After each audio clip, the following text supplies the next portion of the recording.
우리가 반갑습니다. 5월 28일 토요일 새벽 말씀을 올려드리겠습니다. 성경 본문 말씀은 마가복음 14장 51절과 52절입니다. 한 청년이 벗은 몸에 배 혼니부를 두르고 예수를 따라가다가 무리에게 잡히매 배 혼니부를 버리고 벗은 몸으로 도망하니라. 아멘. 예수님께서 십자가에 못 박이시기 위해서 로마 군병들에 의해 잡혀가실 때에 11제자들은 다 뿔뿔이 흩어졌습니다. 다 예수님을 버리고 도망했습니다. 두려웠습니다. 그리고 오늘 본문에 보니까 한 청년이 배 혼니불로 알몸을 두르다가 예수님을 따라갔습니다. 그러다가 군병에 의해서 붙잡힐 때에 얼른 혼니불을 벗어던지고 알몸으로 그 수치스러운 모습으로 예수님께로부터 도망가 버리고 말았습니다. 이 사람이 바로 마가라고 하는 사람이었습니다. 그런데 마가가 어떤 변화를 받았는지 오늘 제가 강의하는 마가복음의 저자 마가였던 것입니다. 문자였던 마가가 어떻게 이렇게 변화를 받았는가? 마가는 영어식으로 이름입니다마는 히브리어로는 요한입니다. 그래서 특별히 마가는 마가 요한이라고 우리가 부르기도 하죠. 마가 요한이 어떤 변화를 받았습니까? 성경에 보면은 바나바의 생질이라고 나와 있습니다. 바나바는 바울과 함께 동역을 했던 위대한 사도 아니겠습니까? 그 바나바의 생질, 그러니까 더 구체적으로 말하면 바나바에게는 마리아라고 하는 여동생이 있었는데 그 여동생의 아들 마가죠. 그러니까 바나바의 생질, 조카라고 하는 것입니다. 이런 신앙 좋은 배경을 가지고 있는 마가였습니다. 그래서 마가는 바나바와 함께 바울과 제1차 세계 선교 여행을 하게 될 때 마가가 동행을 합니다. 그러나 굳센 신앙의 뿌리가 되지 못해서인지 선교 사역이 너무 힘들다 해가지고 바울과 바나바를 떠나서 자기가 고향으로 혼자 가버리고 맙니다. 그래서 2차 선교 여행을 가게 될 때에 바나바는 자기의 조카를 마가를 데리고 가려고 했는데 바울은 화를 냈습니다.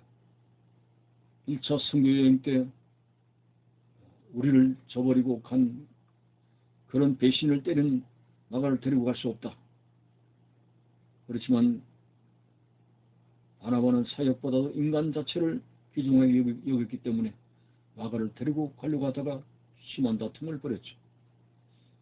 어딜 가나 항상 문제를 일으켰습니다. 그런데도 어떻게 이렇게 훌륭한 사람이 되었는가? 아마도 추측하기를 그가 1차 선교 여행 때 바울과 바나바를 떠나 디아스포라, 흩어져 사는 무리가 되었습니다. 이 흩어져 살면서 그는 신앙 좋은 사람을 많이 만나서 거기서 변화를 얻은 것 같습니다. 특별히 사도 바울이 순교하고 난 이후에 베드로의 통립자가 되었어 베드로를 크게 두었던 동력자로서 이런 모습이 나오고 나중에는 바울이 생전에도 마가는 나에게 유익한 사람이라고 변화된 마가의 모습을 보게 됩니다. 자, 이 마가는 아마도 어릴 때부터 그래도 신앙생활을 한 사람이 아닌가. 그 어머니, 이제 마가의 어머니 마리아가 대단한 사람입니다. 자신이 살던 그 다락방 집을 바로 기도의 처소로 내어주었고 거기서 마가의 다락방에 120문도가 열심히 기도해서 성령 충만을 이루었다는 사실을 성령의 불같이 바람같이 역사했던 전무후무한 성령의 역사가 일어났던 자리가 바로 마가의 다락방이었습니다. 그 그 다락방 이름이 어머니 마리아 이름이 나오지 않고 마가의 다락방이라고 한 것은 이 마가가 상당히 변화를 받아서 신앙으로 굉장히 굵직하게 살았던 흔적을 볼 수 있게 됩니다. 그 어머니의 신앙의 배경도 무시할 수가 없는 것이죠. 그리고 그 마가 다락방은 성령 충만한 예루살렘 최초의 신약시대의 최초의 교회가 되는 놀라운 영광을 가지게 되었습니다. 어쨌든 마가복음을 기록할 정도로 대단한 신앙의 사람이었는데 이 사람은 예수님의 12제자 중에 한 사람은 아닐지라도 70인 제자 중에 한 사람일 것이라고 추정을 하고 있습니다. 사실 문제아이였습니다. 바울이 저 노예 오네시모도 문제아이였습니다마는 바울을 만나고 바나바를 만나고 그리고 그가 흩어져 사는 알렉산드리아 지역에서 흩어져 살다가 그곳에 가서 순교를 하기까지 했습니다. 선교가 싫다고 선교가 힘들다고 한 마가가 오히려 선교지 알렉산드리아 이집트의 알렉산드리아에 가서 선교하다가 그곳에 순교까지 했습니다. 그래서 이집트의 그 알렉산드리아는 무슬림 신자들이 80%지만 20%는 마가가 세우는 콥틱 교회가 20%입니다. 1200교회나 됩니다. 대단한 일을 한 것이죠. 아무리 문제를 가진 사람이라도 예수님을 만나고 변화를 가지게 되면은 상상할 수 없는 하나님의 소중한 일꾼이 되는구나 하는 것을 발견하게 됩니다.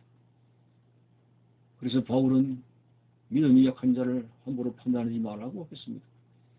우리도 교회 안에는 참 문제와 같은 사람도 있을 수가 있습니다.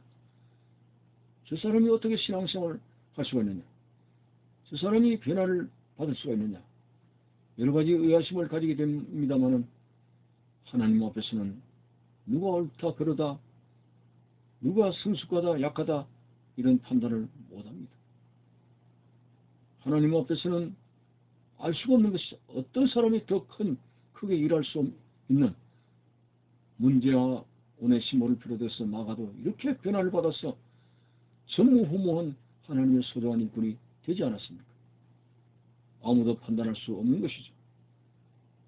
그래서 오늘 우리는 하나님 앞에 늘 겸손하게 두렵고 떨리는 마음으로 하나님의 일을 할 수 있는 그런 자로서 살게 해달라고 기도하고 늘 내 나약함을 바라보면서 늘 하나님을 의지할 수 있는 그것이 나의 힘이 되어야 됩니다. 베드로도 호언장담했지만 넘어졌고 나머지 10 제자들도 다 예수님 곁을 버리고 말았습니다. 결국은 이렇게 나약한 제자들도 가룟 유다를 제외하고는 다 그리고 사도 요한을 제외하고는 다 순교의 현장에서 하나님 앞에 목숨을 바쳤던 그러한 인물들이었습니다. 오늘 본문에서는 다 예수를 버리고 도망했습니다. 비겁했습니다. 그리고 두려워했습니다. 그런데 성령 받으니까 하나님이 하게 하시니까 순교의 자리까지도 나아갔던 그런 훌륭한 신앙의 발자취를 보면서 나는 할 수 없으되 하나님으로서는 할 수가 있느니라. 나는 이렇게 저렇게 모든 걸 생각해 보면서 나약하고 할 수가 없습니다. 그러나 하나님께서 하시고 하나님께서 나를 통해서 하시고 하나님이 하게 하시니까 되는 것을 발견하게 됩니다. 모세도 그렇게 나는 할 수 없습니다 하고 호렙산에서 이렇게 저렇게 변명하고 다른 사람을 쏘러가지만은 그러나 하나님께서 함께 하시겠다는 말씀을 누차 하셨고 모세 광야의 40년 생활 속에서 철저히 하나님께서 함께 해주셨습니다. 내 힘으로 할 수 있다 하는 그 자체는 넘어지는 것이고 나는 나약합니다. 나의 힘으로 안 됩니다 하는 나의 무능을 철저히 깨닫고 하나님을 의지하게 될 때 그것이 우리의 신앙생활에 큰 힘이 된다는 사실입니다. 왜? 하나님께서 나를 통해서 하시기 때문에 그렇습니다.